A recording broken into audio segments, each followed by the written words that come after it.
From our point in time, World War I and II are certainly the most remarkable armed conflicts in history. Their scale, number of victims and their impact on our world is unmatched, and they surely deserve their names. But if you are like me, you might have asked yourself before, were they really the first world wars? Or were there other global conflicts before? The answer is rather complicated, because for most of human history, the world looked different than today. The people from the 7th century, for example, didn't know about the American continents, so from their point of view, the biggest war of their century, the Byzantine Sassanid War, was a true global conflict. It was a clash of two world-spanning alliances. On one side, we had the Byzantine Empire, who worked together with the Khazars, the Western Turkic Khaganate, and the Chinese Empire. Geez, look at that map. Who would confront such an alliance? Well, the Sassanid Empire in Persia, together with the Avars and the Eastern Turkic Khaganate. And because all of them had other allies, a lot of proxy wars were fought in Africa and Europe as well. For me, this qualifies as a world war, and I would argue that Alexander the Great or Attila the Hun were key figures in other global conflicts of their time. But of course, today we know that they were not truly global. If we want to find something that fulfills this standard from our modern perspective, we have to look at the past 500 years. And in them there are a couple of wars that took place all around the world, or at least came close. One of the more remarkable examples is the War of the Austrian Succession from 1740 to 1748. The name might sound silly, but only if you have never heard of the Habsburg monarchy before, one of the most influential superpowers in European history. The Habsburg family controlled almost all of Europe. Not by military might, but by being married to most of the ruling families on the continent. So when one of their kinsmen, Emperor Charles VI of the Holy Roman Empire, passed away, multiple powerful members of the Habsburg family claimed their right of succession. This escalated quickly and dragged many nations into war. The battles mainly took place in Europe, with fights also occurring in Russia, India and on the American continents. It ended in 1748, although that only means that the fighting stopped. The conflict was still unresolved, and as a result, in 1756, the 7 Years' War started, which featured all of the previous players and saw major clashes between the British Empire, France, Spain and Portugal all over the world. The largest battlefields were still in Europe, but major fights happened in India, North America, West Africa, the Philippines and many other places. So if you look for it, you can find a couple of wars that could be considered global. In terms of casualties, none of them come close to the two world wars of the 20th century. They are still the most deserving of being called World War. But they are not the only ones that spiraled out of control, that escalated until they dragged most of the known world into their fights. Researching this and thinking about it, even now it makes me uneasy. History can be scary. And I think it's important to keep that in mind when interacting with media that depicts war. Anyway, let's talk about video games.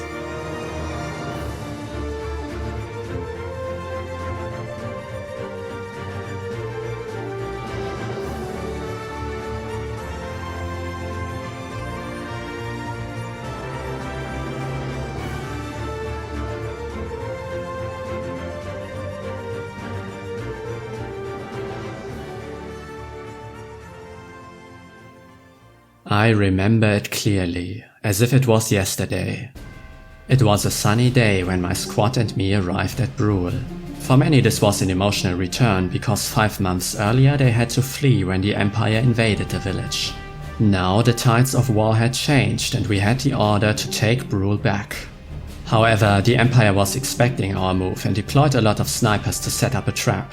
This made advancing in the city dangerous.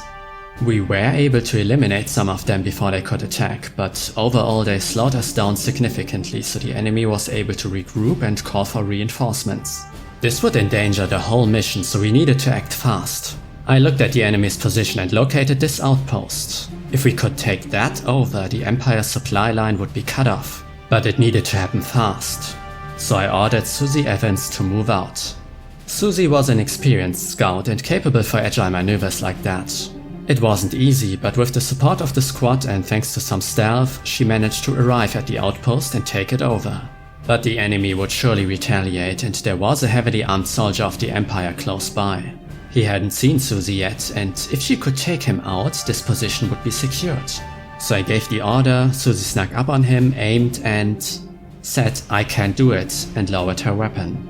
She froze on the spot, was not able to move, and that's when the Empire soldiers saw her and... This is why I detest war.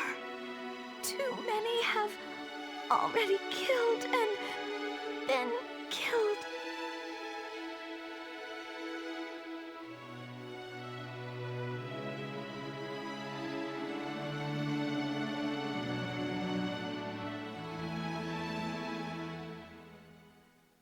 I was speechless. How did this happen? What did I do wrong? What decisions led to this?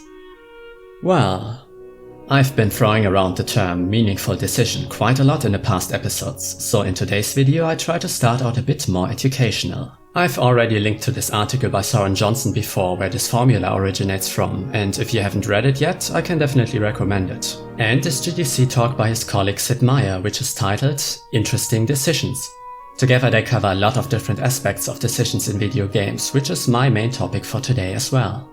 What makes a decision in a video game interesting, and how can it become so impactful that you will remember it? Maybe even for the rest of your life. So if you want to compare my thoughts to those two veterans of the industry, then you already have two sources. And if you ask yourself now why you should keep watching me instead of switching to one of those respected and proven game designers? Keep in mind that Johnson and Meier primarily address developers while I focus on the perspective of the player. In addition, I will tell you lots of stories in between instead of staying focused. So while Sid Meier puts up a list with the characteristics of interesting decisions and profoundly explains them, I will bombard you with examples of some cool games. There will even be a bit about Space Channel 5, so what more can you ask for? But before we dive into decisions, there's one point I want to stress that Sid Meier brings up as well.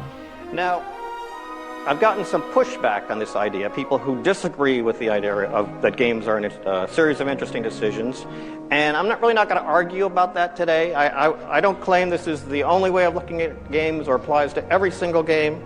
I think if you have, a rhythm game like Space Channel 5. Well, Sid, since you already brought that game up yourself, let me correct you. In Space Channel 5 there are interesting decisions. If we look at the section from part 2 when pudding is like, then you could just respond with, which is not wrong, it is what the game tells you to do, and I just press down to match the melody. But there's another way to do it by pressing different directions. Check this out. Which is way cooler, wouldn't you agree? The interesting thing here is that on the surface level, both ways of clearing this segment led to the same result. I didn't lose health, or in this case ratings for the performance. But for me as a player, it makes a huge difference.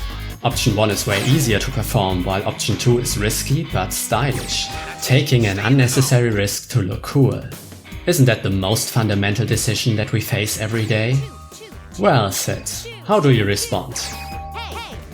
A rhythm game like Guitar Hero. I could make a case that there are fascinating decisions in there, but it's more... So we are on the same page here. Where interesting decisions are front and center. Also with a puzzle game, for example. So there may be some types of games for which the idea of interesting decisions is not a super useful way of looking at them. Yeah, I agree. Decisions are a key aspect of game design, although depending on the genre and the type of game, other things could be more important. In the case of rhythm games, it is execution, which is also true for, let's say, fighting games. With all your moves, combos and special inputs, a lot of your playtime is allocated to mastering and performing the correct execution. If you never really played fighting games, this might sound dull to you, but there is a special joy to going into the training mode and practicing difficult combos and setups. And this gets amplified when you can perform them in a real match. It's similar with other genres too. Racing, shooters, character action games, they all emphasize the mastery of the controls in some way. Can you fully control your car? Can you perform advanced attack combinations? But don't think there are no decisions involved. If we go back to fighting games, then I can easily point out a situation that emphasizes decision making. The start of a round. You and your opponent have a fixed distance between each other and you start out on the same frame. It's a completely neutral situation. If you play a character with a quick attack that can reach your enemy, then you have a strong option to start your round. But strong doesn't mean that it's always correct, because your opponent might find ways to play around it, especially when you become predictable. It quickly becomes about anticipating your enemy's behavior and countering their options. Of course, the round start is a special situation, and from there the action and the execution take a more prominent role. Although, the more experienced you get, the more often you will identify situations in which your decisions have a big impact. Like when you are knocked down in the corner. Your opponent can pressure you, and if he attacks you on your wake up, you need to decide how you want to block, high or low. But what if he wants to grab you? Then you need to jump out. And maybe you have an invincible option, a Shoryuken-like attack. That could get you out of the corner, but if your opponent is smart, he might just block and punish you afterwards. This is where the mind games begin.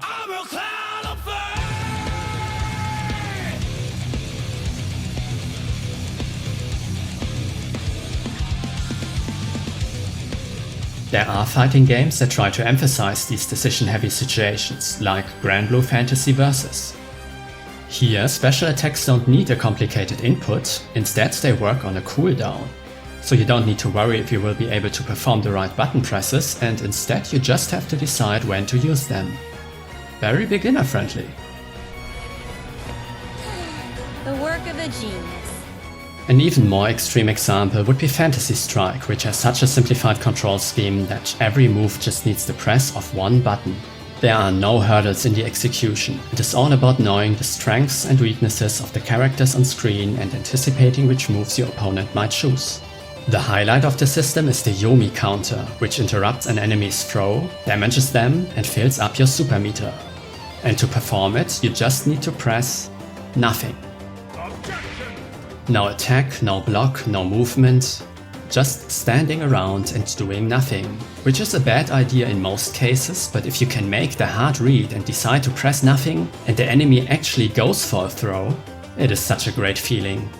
If you want to get a taste of the mind games that happen between experienced fighting game players, then Fantasy Strike is a great way to get started. But if we return to the main topic of meaningful decisions, then we can already see that it is quite complicated. Decisions are a crucial ingredient of game design, but how crucial depends on the game and on the player. Fantasy Strike pushes you to a more thoughtful way of playing, but you can still engage with it as with any other fighting game. And in examples like Guilty Gear Strive or King of Fighters 15, instead of learning long combos, you can stick to the basic moves and focus more on the decision making to win rounds. The potential to interact with these decisions is in most games and genres, but what you do with it depends on your playstyle. For some, it may be more fun to think about all the options a game presents you. Others like to go with the flow. As long as the game provides enough for both of these kinds of players, they can get their share of fun. And as long as the decisions are actually interesting. But what makes a decision interesting? To answer that, let's have a look at games that put their decisions front and center. Strategy games should come to your mind, specifically turn-based strategy. While the amount of decisions might be similar, real-time strategy games force you to make quick choices. Even if you made all the right calls, you could still lose at a RTS if you made them too slow. Meanwhile, in turn-based strategy games, you can take all the time you need to really lean into the decision-making process. Basically, all you're doing is deciding between options, and your success is mainly based on your choices, which makes them perfect examples to talk about interesting decisions, because without them, those games are screwed. So here's Sid Meier's GDC talk again. He defines 4 characteristics for interesting decisions, and I will use them as a starting point.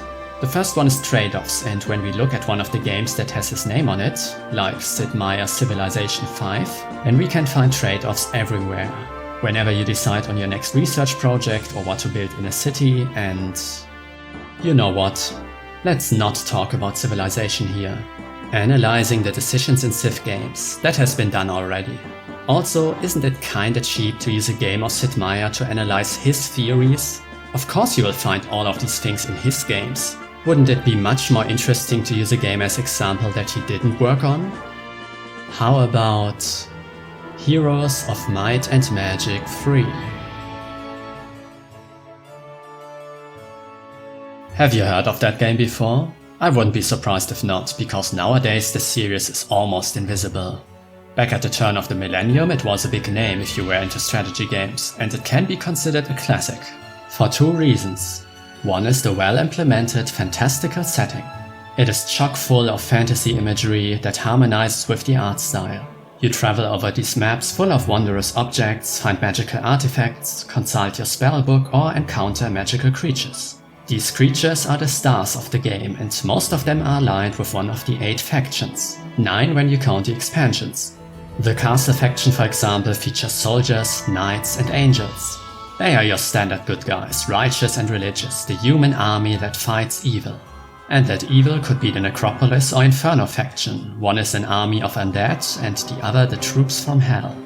They each come with their own style of town and a theme music that give you lots of vibes. My favorites are the dungeon, which features creatures like beholders, minotaurs, and dragons, typical dungeon guardians. Or the rampart, which has a nature theme going with centaurs, unicorns, and living trees. All of this is held together by the colorful art style that allows these towns and creatures to stick out. And the map screen with its top-down perspective and these marks for your movement feel like you are looking at a board game, or a supplementary map for a fantasy novel. So the presentation holds up, and the other strength this game has going for it is how its gameplay systems come together. Let's start with the heroes. They are the ones that travel over the map, discover its regions, and find places of interest. They do this in turns. Each turn represents one day, and each hero has a fixed amount of movement per day. Which means that having more heroes is beneficial if you want to explore multiple parts of the map at once. You recruit them in towns, which are the other centerpiece of the gameplay. Each town comes with a huge list of buildings you can construct, and they serve different functions.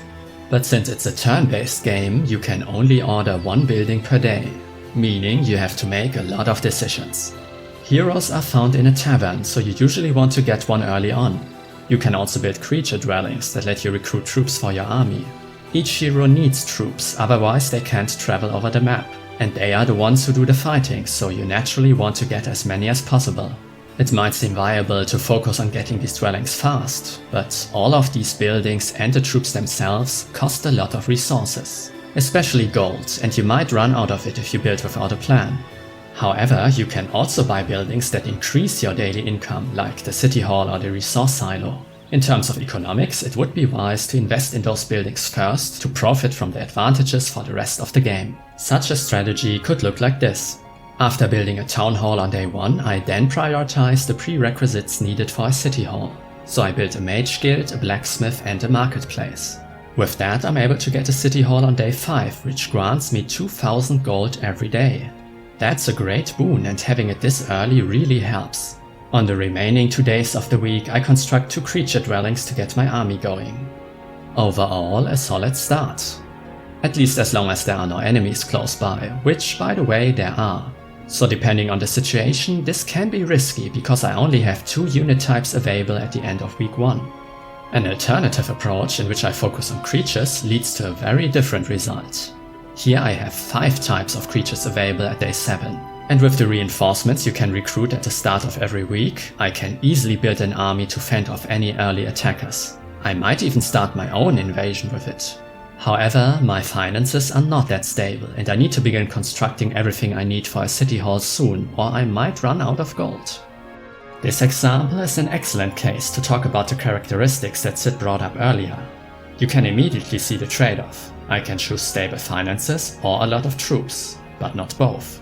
By making a decision, I have to neglect something, and that can have consequences. Actually, it should have consequences, in the best case long-lasting ones. That's what's meant with persistence. Decisions shouldn't be one-and-done affairs, rather their consequences should be noticeable long after you made them, maybe even for the rest of the game. With that, decisions get magnitude. But they should also be able to change the current state of the game, to let you react on the situation you are facing right now. And these situations can change your decisions. In the example earlier, the discovery of an enemy army close by can play a big role when deciding on a build order. I might even start going for the economic approach, but then discover an enemy town and change to building creature dwellings. In this case, we even get the special trade-off that I give up on my initial long-term plan in order to react on the situation at hand. These are the decisions you will think about the most. And between all of these factors, you should also be able to act based on your personal preferences. If you like aggressive plays and want to get in as many fights as possible, the game should allow you to do that. And if you want to turtle up and play defense, that should be viable as well. At least as long as the current situation doesn't indicate that you should change your approach. If all of these characteristics come together, you are bound to make a lot of interesting decisions. Heroes 3 offers plenty in that regard. And even better, all of these systems, the town building, recruiting heroes and troops, the exploration of the map and the resource management, they are woven together into a complex design so that each choice usually affects multiple of these parts. Building a huge army might result in you not having the resources to build anything in your town, but it might enable you to defeat that one powerful enemy that was blocking your path, so you can continue exploring. And we haven't even talked about the RPG elements yet. Your heroes can find and equip artifacts, and they also gain experience and level up, which lets them choose one of two skills. These range from simple buffs to more active boons like tactics, which lets you position your units manually before a battle begins. And they can also specialize in certain magic schools, which lets them cast spells cheaper and more effective. Oh yeah, magic. It can have a big influence on the outcome of a battle. There's standard stuff like debuffs or direct damage spells, but also transformative abilities like teleporting and resurrecting units. But like everything else in Heroes 3, casting a spell is always a trade-off, because you only get one per combat round. Speaking of combat, it is a rather simple grid-based system, but it is in battles where the different creatures shine the most. Many of them have special abilities that allow for different strategies. There's basic stuff like movement speed or if they have a ranged attack, but also more unique quirks, like the Harpies and their hit and run attack that lets them fly to an enemy, attack and then retreat to the position they started on. The upgraded version of them can even prevent any counterattacks, so they can be devastating against slow creatures. Other examples include the basilisks that have a chance to petrify their victims, which renders them immobile for several rounds, or the magogs and their fireball attack that can hit multiple targets. There's a lot to discover here, and these abilities back the player to form strategies around them. And of course, these are also interwoven with all the other systems, because if you want to have the creatures available in battle, you need the dwellings and the appropriate resources. And to train a competent hero, you need to send them into battle so they earn enough XP. Spells can be learned in magic shrines on the map, but a more reliable way is to build a magic guild in your town and upgrade it to learn high-level spells. But if you construct them early on, you have to forgo on other crucial buildings. Decisions everywhere. In the beginning, this can feel daunting because all of these systems and their interactions form a seemingly unpredictable web of consequences. Even choosing which way to go can be overwhelming at first because it can influence everything. However, after you played one or two missions, you will get a feeling on how the game really works. You will be able to form strategies and even develop your personal style, like preferred building orders, your favorite spells, and tactics for specific creature combinations. And the game offers you lots of situations to test all of these out. It quickly becomes addictive. Just like a Civilization game, you'll get this just one more turn feeling. And before you know it, you can sink hours into the missions and campaigns. It is a really well-designed game and a prime example for decision-heavy gameplay. As I said earlier, in turn-based strategy games, making decisions is the game, and Heroes 3 proves how fun that can be.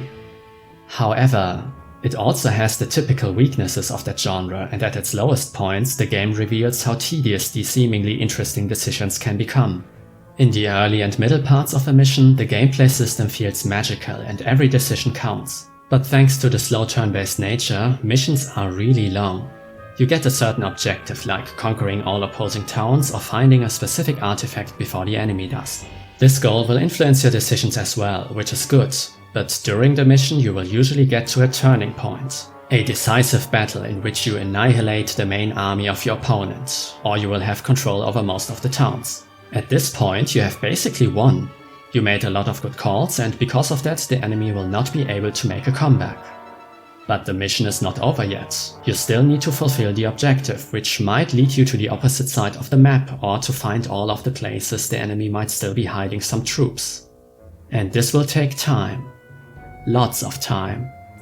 I call this the cleanup phase of a mission because from here on out there won't be any serious opposition. The opponent might be able to recapture one of their towns, or the game designers put an insanely strong guardian army in front of your goal. But these will not stop your victory, they only slow you down.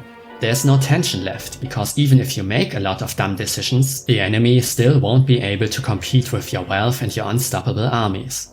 Because you are winning, the interesting decisions turn into tedious chores. You still should continue building your cities, recruit your troops, manage your resources and so on, but what felt exciting and strategic in the beginning becomes mindless busy work in the end. And your actual final battle is often just a side note, a predictable victory which finally frees you from this boredom and sends you into the next mission, where the magic of the gameplay system can recapture your heart. The important question here is when this turning point actually happens and how long this cleanup phase takes. In good missions it is close to the end, but in most of them it can take 30 to 40% of your playtime. That's a lot of time. Time in which there are almost no interesting decisions and which, quite frankly, can feel wasted. This makes reviewing this game hard.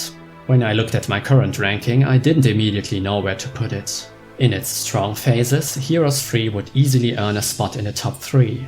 But in its cleanup, it would firmly sit at the bottom. A game of fantastic highs and catastrophic lows. That reminds me of another title, and that's why in the end I settled for this placement. But even now I'm not sure about it. I might revise it in the future. This has implications for the whole genre, because most of what I said about Heroes of Might and Magic 3 can be applied to Civilization 5 too.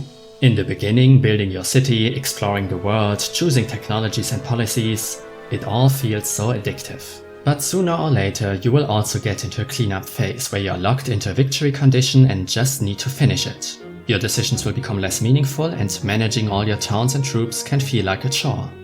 All of this begs the question, is this the limit of decision-heavy games? They create engaging systems full of interesting decisions. But once your strategy begins to work out, your choices begin to lose their importance, until you ultimately end up in a phase where you're just spending hours fulfilling your goal with almost no meaningful interactions. When you're winning, these games get dull. Is that a general weakness of games that focus on decisions? Are you better off playing something that uses them to support their design instead of fully committing on them? Is Sid Meier wrong? Of course not. Otherwise, these games wouldn't be so good in the beginning. And the fact that they can get boring at the end is not a contradiction, it actually validates these characteristics even further. Because when we analyze the decisions at the end of a mission, like traveling to the last town and defeating the enemy army, then we can easily see that none of these factors are relevant here. There is no trade-off in finishing off the last enemy, you just have to do it. There are also no situational circumstances to consider and no personal preferences, because again, you just have to do it. And since you can't really lose and are about to clear the mission and end the game, nothing you do has a real persistence. A prime example for an uninteresting decision, one that clearly shows what happens if none of these characteristics are fulfilled. The contrast between the fun beginning and the boring ending proves how essential interesting decisions can be. Here you have an example of a system that is carried by its fun interwoven choices, and you can observe how it all falls apart when you cut the decisions out of the equation. Decision-heavy game design works, but the games that lean on it need something to spicen up their later phases. And Civilization 5 actually achieves that by introducing new systems as you progress through the ages.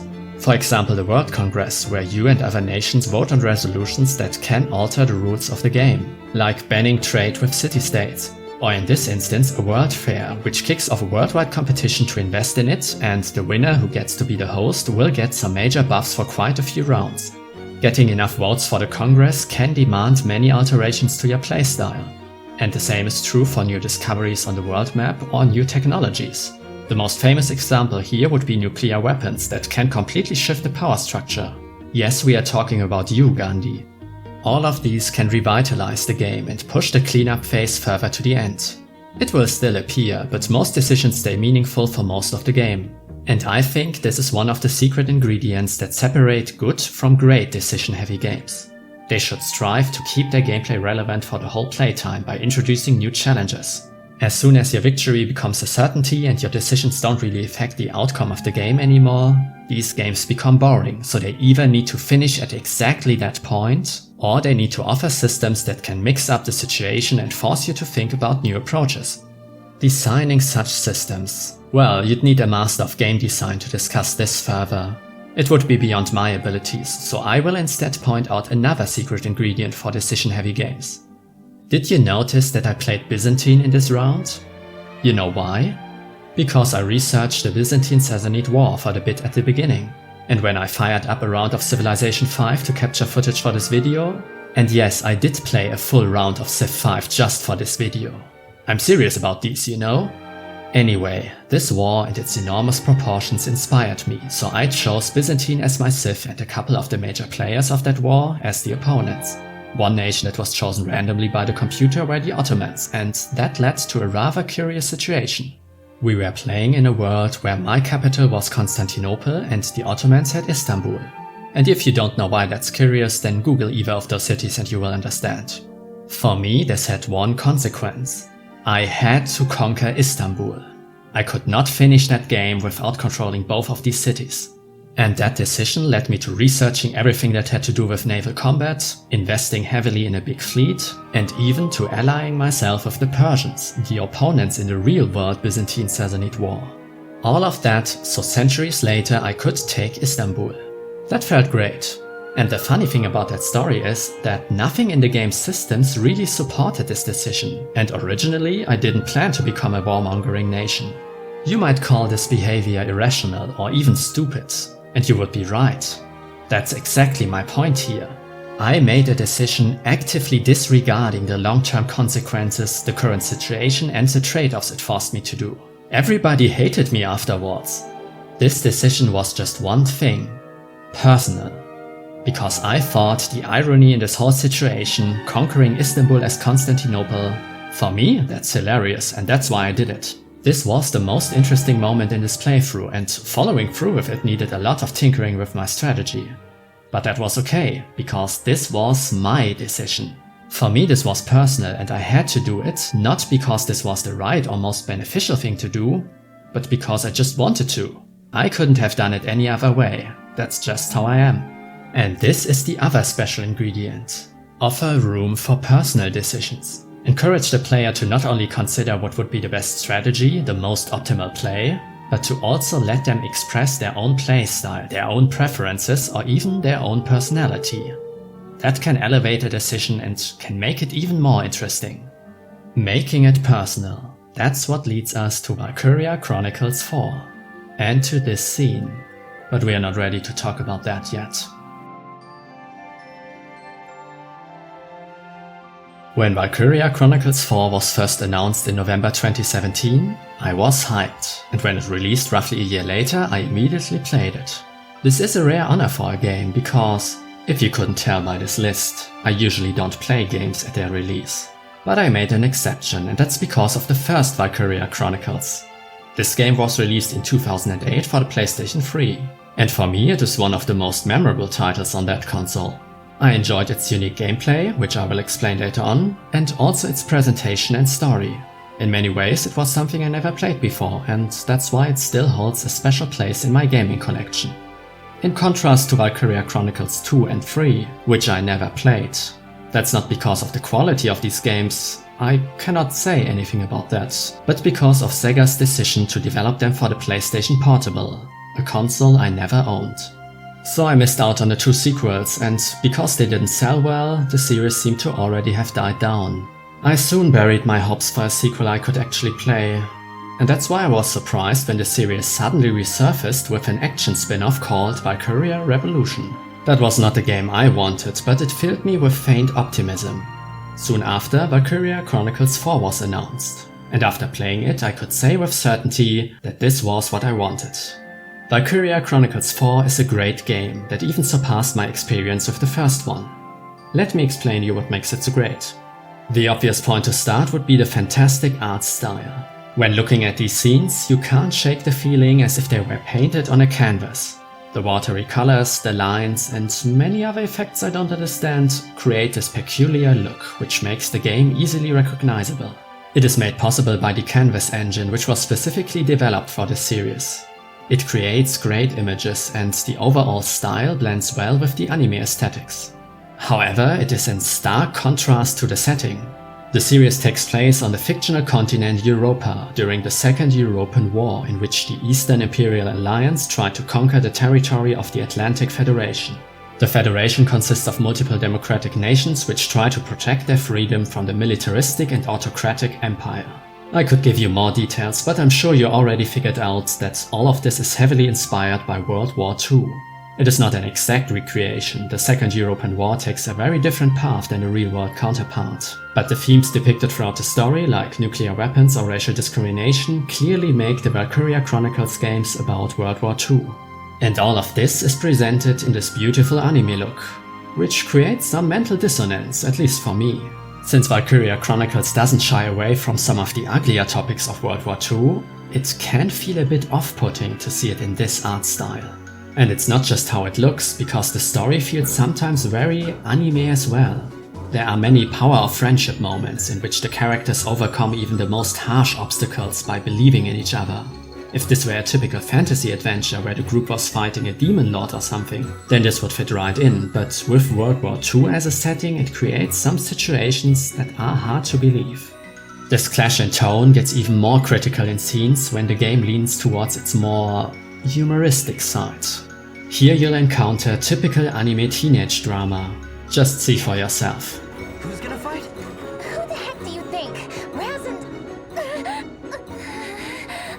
Raz and... No, Riley! I swear I didn't mean to... I didn't see... This is what I meant with mental dissonance. This light-hearted tone doesn't fit the setting at all. However, I'm sure that's intentional. Because while World War II might be the setting of the game and the story takes place during gruesome battles, it is not really about war. It is about its characters. In Valkyria Chronicles 4, you take control of Squad E of the 2nd Ranger Corps Regiment of the Joint Army of the Federation. At their center is protagonist and squad leader Claude Wallace, and most of the game shows him and the main characters Raz, Kai and Riley, as well as a whole bunch of supporting figures. While there are a lot of scenes that show different sides of the war and they can feel tense and cruel, the focus usually quickly shifts to what these scenes do with the characters in it. It is about their experience and how it changes them. The war pushes them into extreme situations, which questions their ideals, and that can create some powerful moments. And they only work because you also had the opportunity to observe them during moments like this. These silly scenes are here to provide a contrast. They are not supposed to feel like a gritty war documentary. And that's why, as a story about World War II, Valkyria Chronicles 4 would be questionable. But as a character-driven story that takes place in a setting inspired by World War II, they did a good job. Although there's another striking difference to our reality. In the world of Valkyria Chronicles, there is some form of magic. You might have noticed these shining attachments that you can see on tanks. It is called Ragnite, and it is basically a supernatural energy source which is used for powering heavy machinery or to heal your wounds. It is also highly explosive, and because of all of these miraculous abilities, it plays a major part in the Second European War. And if a magical energy crystal that can basically do everything, if that isn't enough for you, there is also a reason that the game has Valkyria in its title. These mythical beings also play a crucial role, but I won't spoil everything here. Instead, I want to direct your attention on the other word of the title, because this is even more fundamental for the game. When you're not engaging with battles, and we'll get to those soon, you will be playing in the book mode, in which you go through the pages of a book. These pictures represent cutscenes, and you can watch them by clicking on one. These map sketches, on the other hand, lead you into missions. Complete all the required scenes and missions of a chapter to unlock the next one. That is the basic gameplay loop during book mode. If you look at it in an austere way, then you might conclude that this is just a glorified menu screen. You could implement it as a list where you select the scenes and missions. And if it were only that, then this book mode would be kinda pointless. But it actually is more than that. It serves a clear purpose. By looking at the amount of pictures, you can already see that Valkyria Chronicles 4 is quite story heavy, and the book mode supports that. You see, this book is an in-universe item, which is mentioned a couple of times throughout the story. It contains the records of protagonist Claude Wallace. It is his summary of his experiences throughout the war, and it also contains a lot of background information about his squad, his mission, or the regions where he was deployed. And you as a player are studying this book. You are not playing as Claude Wallace, but as someone who got his hands on his records. The events you see in the game are all in the past. For you, the war is already over and you have the opportunity to research and learn about it. How you do it is up to you. You can only follow the main story events and play the main missions, which would compare to reading an adventure novel about the war. But there are also bonus scenes and even bonus chapters to unlock that provide more details.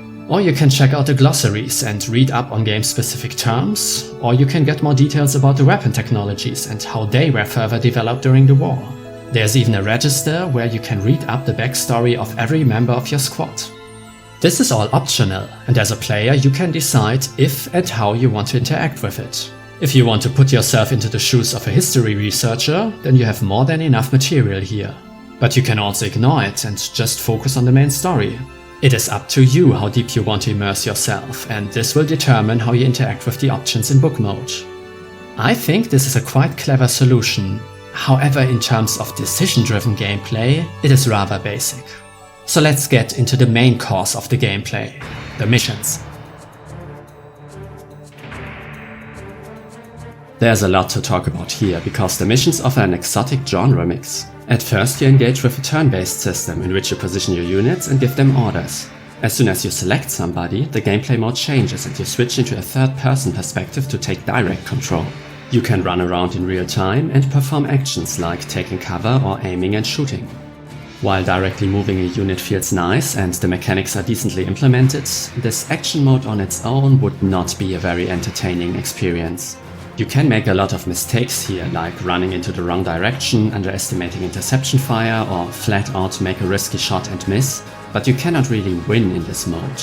This isn't a third-person shooter in which you brutally mow down enemy armies. Instead, the best you can do is executing the plan you came up with in turn-based mode, without taking too much damage. That's not to say the action mode is not fun. You will face a lot of tense situations, and it feels great when you manage to sneak around an enemy patrol or get into the right position to eliminate a crucial unit. And there is some variation here, thanks to different weapons and even vehicles with their own control scheme. All in all, it's a solid addition, one that tests the player if they are able to fulfill their own plans. But it will not decide the outcome of a battle. For that, you will need to make the right decisions, so let's analyze them. You begin each turn with a number of command points, and you can spend these to choose a unit to control. When selected, a unit is granted the opportunity to move over the map, and it can perform one action, like shooting, throwing a grenade, or healing somebody. The available options and the distance it can move depend on its class. There are 6 different infantry classes in Valkyria Chronicles 4. The basic ones are Scout and Shock Trooper, and you will probably use them the most. Naturally, Scouts are mobile units that can move really long distances and they can spot soldiers from afar, so they are best used when you want to gather intel on the enemy or need to push to a faraway spot. But in direct combat they are lacking. Their rifles have a long range, but compared to other classes they often have difficulties finishing an enemy unit off, unless they can throw a grenade, but that requires them to get close enough. And when you want to get close, Shock Troopers are far superior. Due to their heavy armor, they can easily get in range for their submachine guns, which dish out a lot of damage. They are hard to kill and can often overpower several units of other classes. Although, getting them in the right position can be challenging because they can move a bit more than half of the distance a Scout can. With Shock Troopers and Scouts you can solve many situations, but you are often better off to use one of the more specialized roles.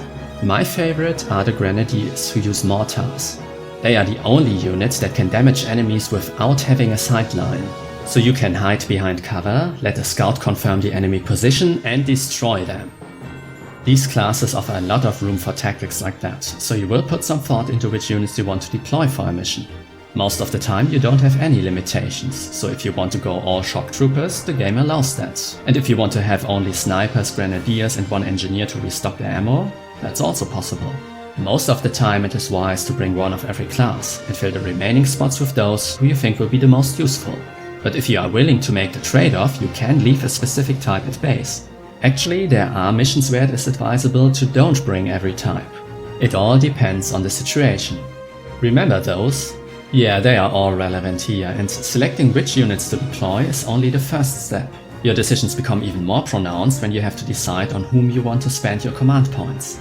You usually get enough per turn to move everyone once, but you can also opt to spend multiple command points on a single unit, so it can perform multiple actions per turn.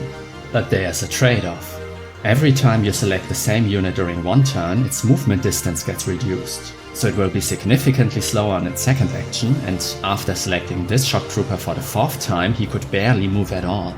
The most efficient way of playing would be to only select a unit once per turn to get the maximum movement each time. But should you really care about efficiency when one of your soldiers is surrounded by foes while another one is on the other side of the map where there is no fighting at all? Or what if your scouts found a new enemy position with loads of soldiers? Maybe you should invest all your remaining points to clear that out. Usually you won't be able to solve all of the problems your troops are currently facing, so you will start to think several turns ahead, especially on the more complex maps. You need to decide which threats you want to focus on first and which areas you want to secure in which order. And if you cannot fulfill your goals on the current turn, you can always end it early and take your remaining command points into the next one to have a really big round. There usually isn't one correct answer, it all depends on how you assess the situation at hand and which trade-offs you are willing to take. Interesting decisions. However, it also depends on if your chosen unit is actually able to fulfill your plan.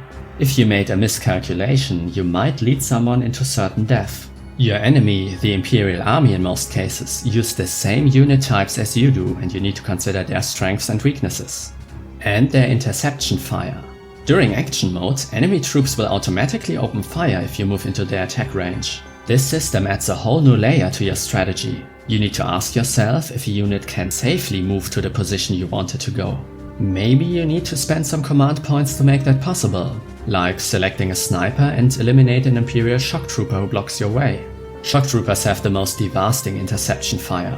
Well, at least if you don't count tanks or turrets, they can kill your units in a matter of seconds. There are also some classes on the other hand that lack any defensive capabilities. However, the Empire plays by the same rules.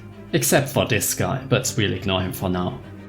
During the opponent's turn, the situation reverses and you watch how they spend their command points and move their units, while yours will try to intercept them.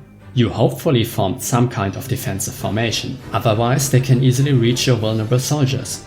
Although, with tight positioning, you might be able to lock the Imperials down or even take one out during their turn. So there is a lot to consider, and there is even more you can do with your command points. You can call for reinforcements that will arrive at a camp on your next turn, or you can issue special orders that buff a unit or grant other effects. And I didn't even explain the vehicles, which add even more possibilities.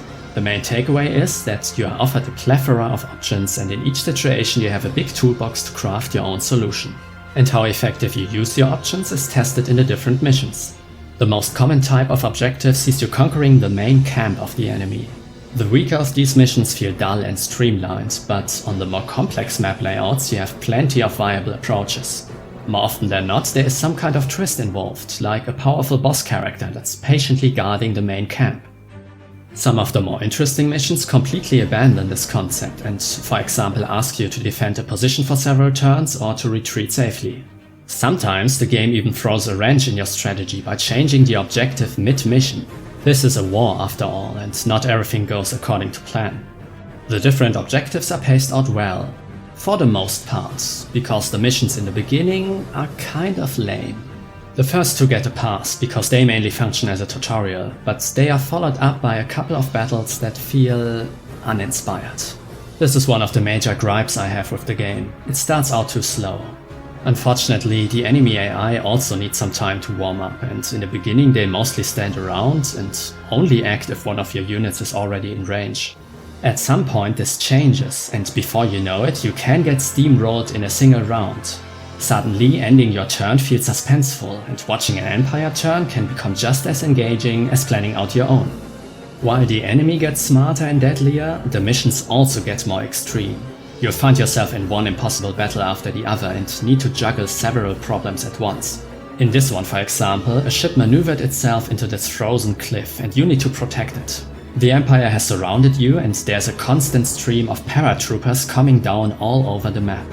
And as soon as you start the mission, whoops, 2 boss characters. But don't focus on them too much, because bombs are raining down, and if you don't shoot them with a sniper before they hit your ship, then it's game over. This sounds barely winnable, right? And now imagine how satisfying it feels when you grasp victory despite all of these disadvantages. All in all, the gameplay system, the different classes, the enemy behavior and the missions themselves, they all lead to many interesting decisions. If we compare it to Civilization 5 and Heroes of Might and Magic 3, then there is one key difference though. The missions in Valkyria Chronicles 4 are a much shorter affair. Instead of playing on a big map with multiple battles, your decisions only concern one specific battle. The persistence is handled very differently. For example, when you use your settler in Civ 5 to found your first city, the decision where to place it can haunt you for the rest of the game. In Valkyria Chronicles, on the other hand, the first move of every operation will only have consequences during that mission. The next one will start fresh. There are choices that persist over the whole campaign. In your main base, you can invest experience points to level up your classes, and in the R&D department, there are whole tech trees to unlock for each weapon type. The variation and strategic options this offers is remarkable and allows for vastly different builds. However, the farther you get into the game, the tighter get your resources, so you will make a lot of decisions on these screens. And there's more going on, like outfitting your tank with different parts. So there are long-term decisions in Valkyria Chronicles 4.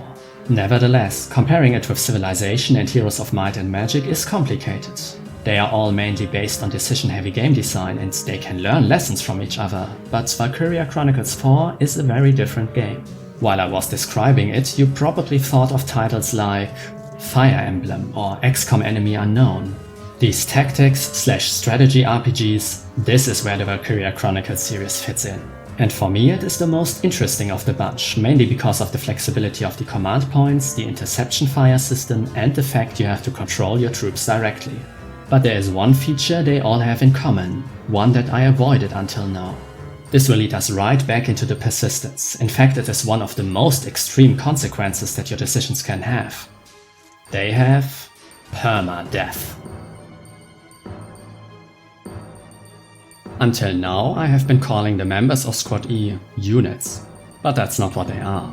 You can find units in Civilization and Heroes. No matter how cool these designs look, they are nothing more than units, and when some of them die, then one of my numbers goes down. This might ruin my long-term strategy, but that's basically it.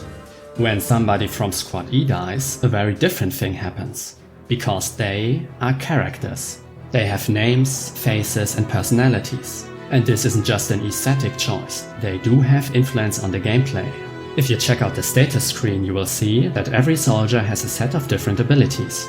Actually 2 sets. One is dedicated to their class, and these offer small buffs that are unlocked when you level up the corresponding class. But these here are just a bonus, the real interesting abilities are up here. These are based on the personality of a character, their own quirks. They represent who they are and usually reflect important parts of their backstory. And they are highly individual. Most abilities here are unique, and what makes them really interesting is that everyone has positive and negative abilities. There are some real game changers in here, as well as situational stuff. By looking at the mission at hand, you might find characters that perfectly fit for that scenario. So when choosing who you want to deploy, it's not just about the classes, but also about the characters.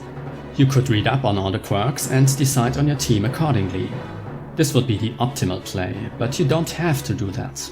Thanks to the low difficulty on the first missions, you have enough time to experiment. When a quirk triggers, the game clearly shows it to you. With that you can get to know your team in the beginning, so you can make more optimal choices when the missions start to get harder. It's a learning experience. And it also helps that most characters wear their personality on their sleeves. Their facial expressions, their voice lines and the little scenes they have create a good first impression. Let's have a look at some of those. Sign me up! I've always been interested in the Ranger Corps. Yep, she seems reliable. I'm going to use her. Pays the bills. Don't do it. Whoa, look at that cool guy. I'm not sure. Yeah, I'm not sure neither. You give me weird vibes. You'll stay on the bench. Let's have a closer look at the first one. Viola is her name. She seemed to have the right attitude, and this is backed up by her quirks. Berserker and aggressive. The latter one boosts her defense when around many enemies, which is great for a shock trooper. So she gets the job done, even in deadly situations. But her most defining ability is the last one. Being around a leader puts her in a bad mood, lowering her attack and accuracy. This one is kinda hilarious, because whenever she gets close to an ally of higher rank, No one orders me around. This can trigger, which makes her useless unless she is at point blank range. It can completely ruin your turn, and with this disadvantage you might think twice about deploying her. On the other hand, if you need to send someone behind enemy lines Rambo style, then she can do that. In Viola's case, I read up on her abilities beforehand. But even if you avoid this screen, the game will make sure to showcase these quirks if you use a character more than once. Let's take this guy for example, who is called Odin? The darkness within. What? Darkness within. What's wrong with him? They're here! Okay, so he's a coward, which means that if enemies spot him, his accuracy is decreased. This is crippling for a scout. Their main job is getting visuals at enemies, so they are bound to be spotted a lot. And their accuracy is the only thing that keeps their offense relevant, because it enables them to do headshots on longer ranges. And in combination with his other negative quirk, he is almost unusable. He cannot fill the role of a classic scout. You rather have to make sure that he remains unseen and sneaks around the enemy. If it were just that, I would have sidelined him after his first operation, but there is more to him. A god of war claims you. What is up with these voice lines? Well, according to the glossary, Odin is a character he made up. This god of battle has special powers and you can find those in his notebook.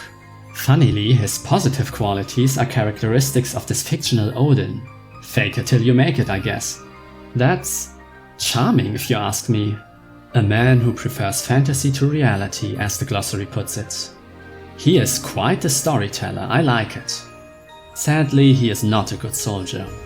Not everyone is as extreme as Odin though. Kegel, for example, is just an old grump, so when around squad mates he starts lecturing them, which of course lowers his evasion. But he is a veteran of the First European War and sometimes he can deal incredible damage. Nothing beats experience. And Ferrier has lowered accuracy because she wears a helmet, but it also guards her against headshots. Well, that's the opposite to Aladdin, who is so bald that the sun reflects on his head, which makes him an easy target. Don't all of these just ooze with personality? And combined with their visual design and their voice lines, these will make an impression on you. You will start remembering their names, pick out favorites, and you might even identify with someone. Sooner or later, deploying units won't just be about strategy, but also a personal choice. There might be optimal lineups for each mission, but in the end which unit a player actually sends into battle will be highly individual.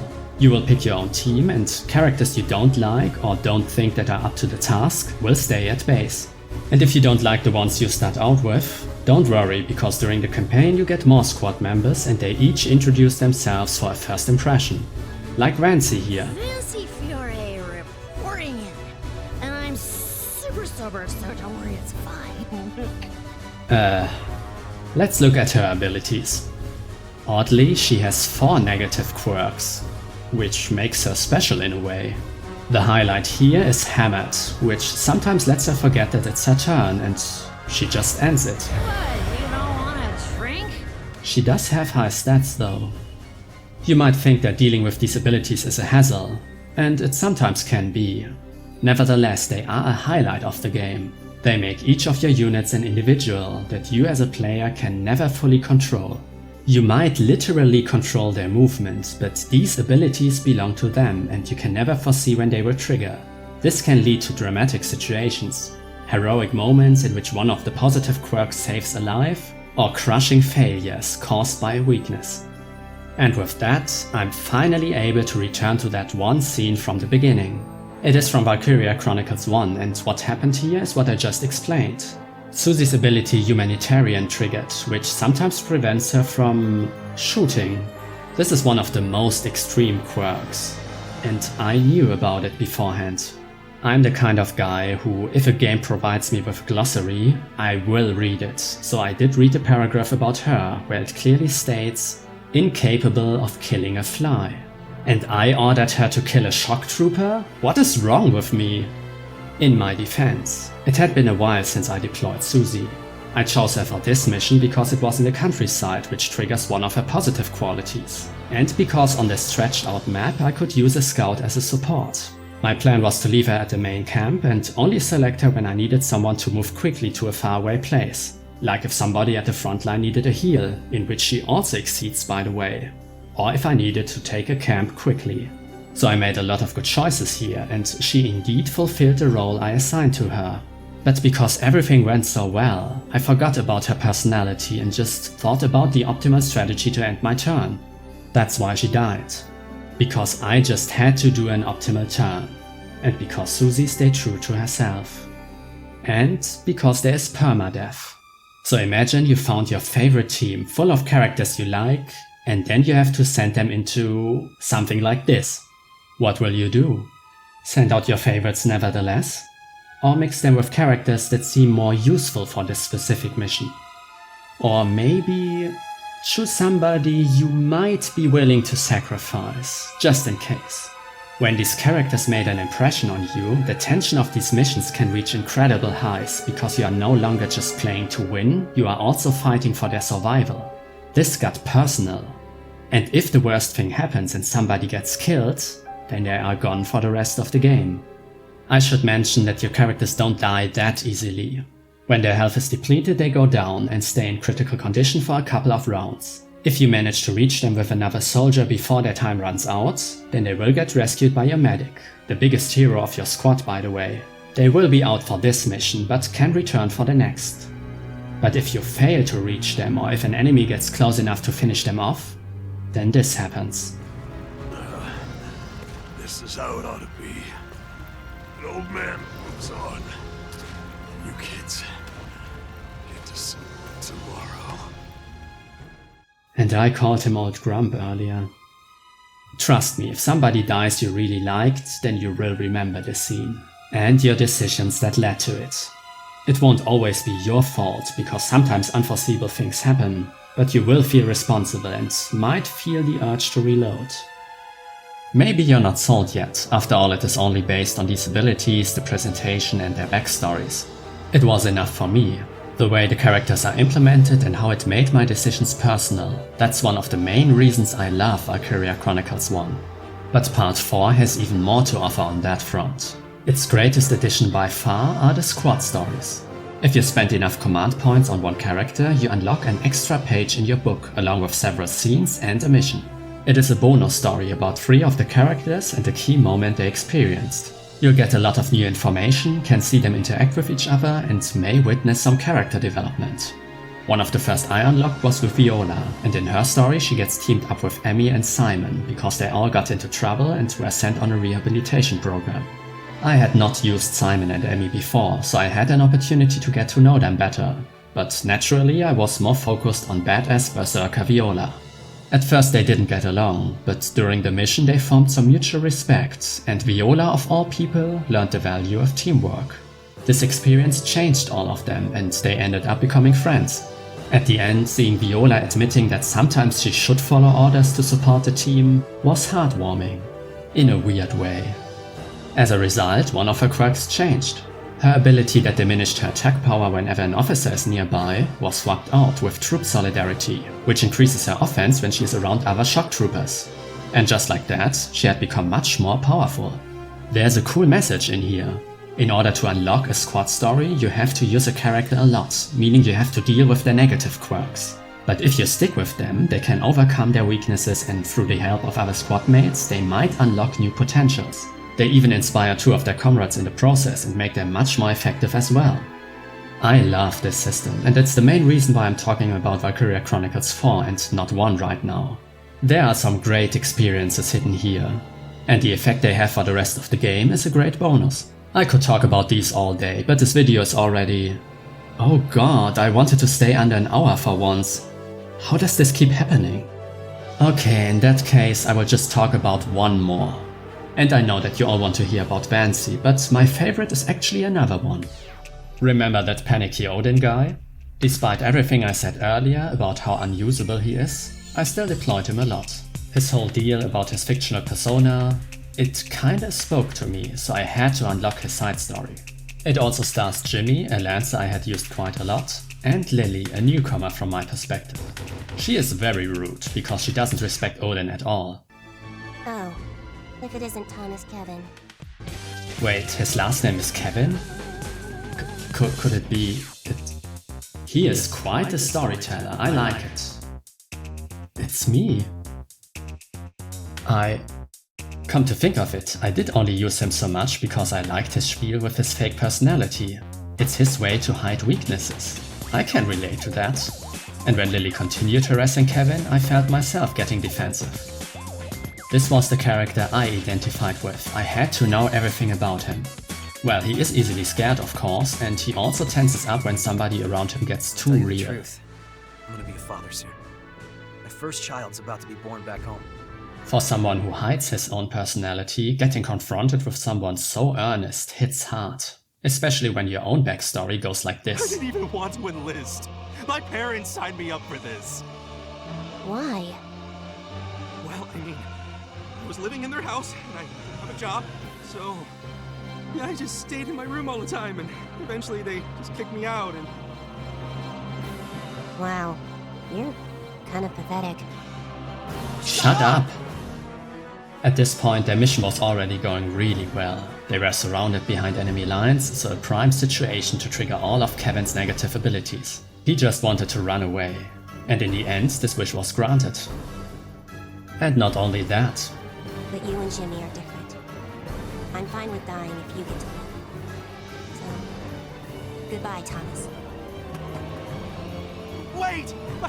My name's Odin! God damn it!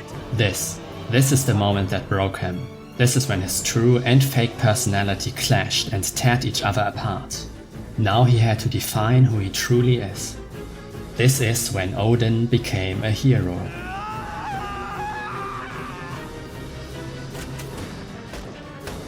For a short moment. That's how they survived and how they forged an unbreakable bond. And how Kevin finally found his true self. Even Lily could acknowledge that. And one day, who knows? Maybe you'll be a god of battle after all. Naturally, that swapped out one of his skills, and look at that. Odin just became one of the strongest scouts. It's stories like these which make Valkyria Chronicles 4 a truly great game. From that point onwards, I used Odin in almost all of the missions, and I never deployed Jimmy again. Kevin almost sacrificed himself to make sure that Jimmy will see his child, and I will not be responsible for his death. And the story earlier about Viola also had consequences. Whenever I chose her for a mission, I made sure that one of her best buddies, Simon or Emmy, were at her side. Which led to another chapter of her story, when Emmy tragically died in this crazy mission with the bombs. Another moment which I won't forget, and another consequence of my decisions. And that's the secret ingredient for decision-heavy games I was talking about earlier. By letting the player immerse in the world and the story and form connections with characters. This one aspect can elevate all of the systems I described earlier. The other criteria will still be relevant, but when you feel the emotional pressure by putting a character you like at the risk of dying, this is how Valkyria Chronicles 4 creates interesting decisions. And with that, I prepared everything we need to talk about its most meaningful choice. However, it will be a giant spoiler. If you haven't played the game and keep watching, you might ruin it for you. So I will now wrap this video up in an acceptable way, so you will be able to decide if you want to keep watching after the official end. And wrapping it up is easy. Go play Valkyria Chronicles 4. It's fantastic. I can also recommend the first one, but part 4 is superior in almost every way. If you want to get a closer look at decisions in gaming for yourself, then Valkyria Chronicles 4 is a great case study. It is not a perfect game though. I already mentioned the slow start, and the difficulty in general could be more consistent. Also, the enemy AI is all over the place, and sometimes it seems to play against itself, which can ruin an otherwise exciting mission. If they should ever develop a sequel, then this is the area they should focus on. The enemy turns should feel as if you were confronting a masterful strategist. Speaking of enemies, the Empire also leaves some to be desired. Most Imperials are these faceless armors. On one hand they look generic, and on the other it makes shooting and killing them a mindless affair. They are video game enemies, not characters like your squad. And the characters of the Empire you meet throughout the story are mostly cartoonishly evil, and they lack any relatable motivation. But those two are great. This guy right here is the coolest person on the planet. But he is a big cheater. His tank uses interception fire during his own turn, so he shoots down your squad while he is moving without even spending an action. This is like changing the rules of causality. And my last point of critique would concern the main story, which is good. It has its ups and downs, but overall it serves the game well. However, at times you have to watch too many cutscenes in a row. They could definitely improve the ratio between gameplay and story. And now you should have enough information to make the hopefully interesting decision if you want to play Valkyria Chronicles 4 for yourself. Before I send you off, here are some recommendations. First, there's the channel No Cap Game Design that made a whole video series about Valkyria Chronicles 1. In each episode they cover different topics, and thanks to the detailed explanations it feels like watching a lecture about game design. You can learn a lot here, so if you're not planning on playing the first game, definitely give this one a try. And since I used Sid Meier's GDC talk so much, I feel obligated to recommend you another source about him, because he did much more than talking about decisions. Ramtom Games made a cool spotlight video on him, and in contrast to me, he actually did Sid Meier justice. And now we arrive at the official end of the video. If you should still consider playing Valkyria Chronicles 4, then please turn off the video when my ranking fades away. You can watch another one of mine instead, like the one about Crypt of the Necrodancer, which is another game that uses decisions in a great way. Or maybe you are from the distant future when my next video is already out. It will be about the Turbo Tunnel, Terminator 2 and bragging rights. Although, I will try to make something short in between. Stay tuned! And now you have officially crossed the border into the heavy spoiler zone. Here I can talk about the most meaningful decision of Valkyria Chronicles 4. But before we do that, we have to talk about Raz.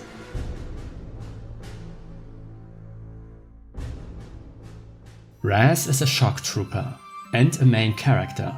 This combination makes him one of, if not the most useful soldier in the game.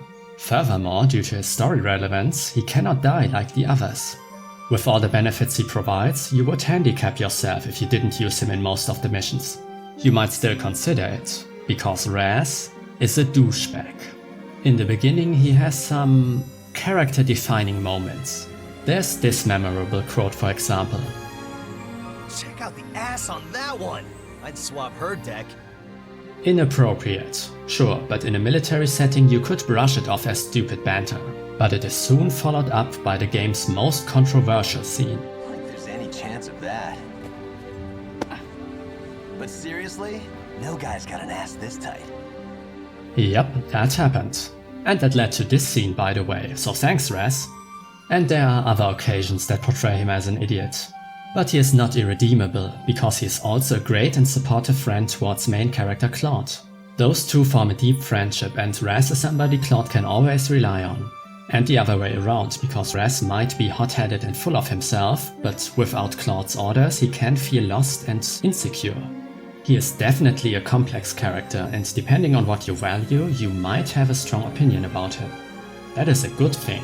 Characters shouldn't be these perfect superheroes, they also need flaws to be believable human beings. And Raz's biggest flaw is that he overestimates himself. He is a capable soldier and he gets his job done, most of the time, but he quickly developed the attitude that he is the best and started calling himself the Invincible. I'm invincible! It is this attitude that leads to some grave mistakes that endanger the whole group. And after one traumatic experience in which he almost caused the death of one of his best friends, something in him changes. Just like with Odin and Viola before, you can watch him grow as a person. Since he's a main character, he is not confined to a single squad story, so it happens over time, but he does work on himself, becomes more reliable and leaves some of his more annoying traits behind.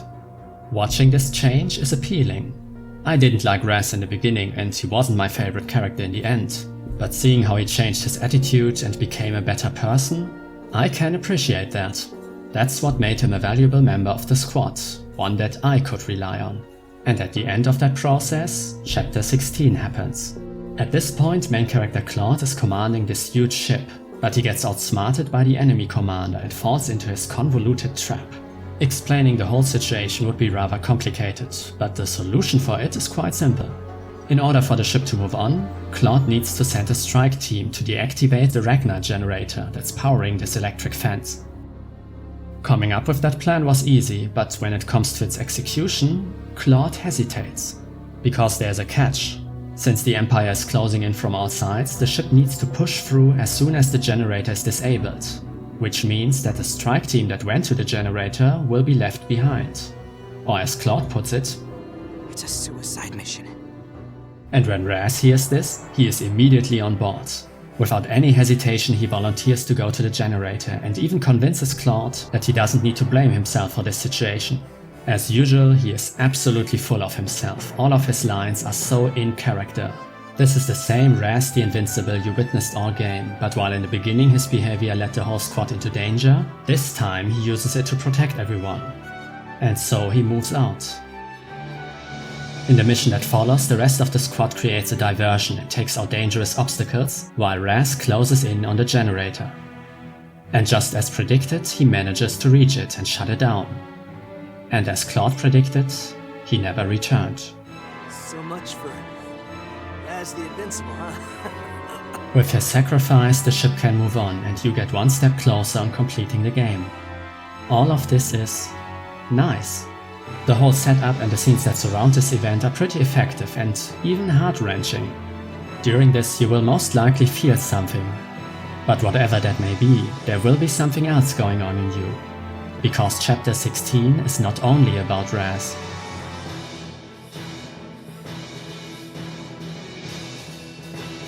When you start the mission, the game will remind you of something.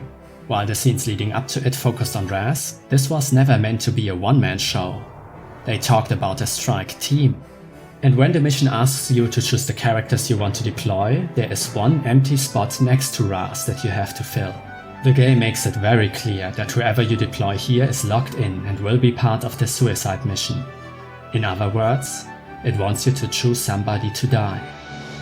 This is shockingly simple. On a mechanical level, it is the same as deploying a unit in every other mission. You get a list and you choose whoever you want to place here. You cannot pick one of the main characters, but apart from that, everybody is available. I spent a long time here, close to 15 minutes. There are some strategic factors you could consider. Since Raz is a shock trooper, you can opt to pick a class that supports them well, like a scout for their superior movement or a sniper for their long range. Depending on what obstacles the Empire will put in your way, a grenadier or lancer could be a good addition as well, just to be prepared. But none of these thoughts crossed my mind. I was only focused on the gravity of this decision. At this point, most of these names were established characters for me. I had seen a lot of squad stories and had my favorites, but there were also some that I didn't like that much, and a few that I still didn't know much about. Maybe I could choose one of them, somebody I wasn't gonna use much anyway. That's the optimal play here, right? But once again, Valkyria Chronicles 4 created a decision that is first and foremost personal. Choosing characters for any mission has always a personal touch in this game, and it's the same here. The whole setup with Claude and Raz you watched before puts you in the right mood. If you still view this as a list of units, then it will have no effect. But if you see characters with their own personalities and backstories, then you will experience the same thing you just watched Claude go through. Just as he struggled to send his best friend out, you will struggle to decide who will be the second hero to save the day. There is no correct choice here, no optimal play, just your personal decision. And mine? It took me a while, but the truth is that there was just one answer for me. I needed some time to accept it, during which I pondered about characters that might like the idea of dying as a hero. But in the end... And one day, who knows? Maybe you'll be a god of battle after all. It had to be him. I am Odin, the god of battle. This voice line. It was specially recorded for this occasion. There are, I think, 39 characters that can be chosen here, so they had to record an extra line for each of them just in case somebody picks them here. For me, it had to be Odin. Not only was he the one I identified with, but since his squad story, I often put him in charge for the more dangerous tasks. That had to do with his new ability, and in addition, it felt like the logical progression for his character. He had risked his life to save Jimmy and Lily, so he would do it again. He may still be a coward at heart, but when he could save a comrade, he would take any risk. Look at that team, Raz and Kevin, two polar opposites. I bet Raz was one of the guys making fun of Kevin's fake persona. But on this day he could see that Odin had changed too, that both of them had grown during the war. And ironically, Raz almost failed because he rushed directly into an enemy trap, and it was Kevin who saved him. And when you finally reach the end, Valkyria Chronicles 4 proves once more how committed it is to this event, by showing you a unique scene, a final conversation between Raz and the character you chose. It might not seem much, but there have to be 39 of those, and during your playthrough you will only see one. So no matter how you got here and who you chose, you will have your own story to tell. Fine. You got this. Well, see you later. Oh God, I don't want to die. No. This time, I'm not running away. I am a warrior. Kevin's ended here. Almost, because after all is said and done, one last thing happened. This hurts. This is not unique to this event. Every character who died leaves a personal item behind that can be equipped for some stat increases. But here, it really hit hard. I gave Odin's character sheet to Jimmy. I was still not planning to use him, but I wanted Jimmy to have it, so that once his child would be old enough, he could tell the story of the man who made sure Jimmy returned from the war. And this is Valkyria Chronicles 4's most meaningful decision. A simple list of characters to fill one open spot on the map. In terms of mechanics, and even in terms of consequences for your successful completion of the game, there is not much here. There are mechanically rich moments in the game, well-designed missions that ask you to use all of the tools you have available, or that surprise you with clever gimmicks or nigh impossible odds you have to overcome. Chapter 16 is not even the end of the game. The journey continues afterwards and there is more in store for you. But in terms of interesting decisions, it all pales in comparison to that one time Valkyria Chronicles 4 asked you to choose one of your squad mates to die. I still remember that day clearly, and I think I might never forget it. And I hope I was able to convey some of that in this story. Thank you for watching.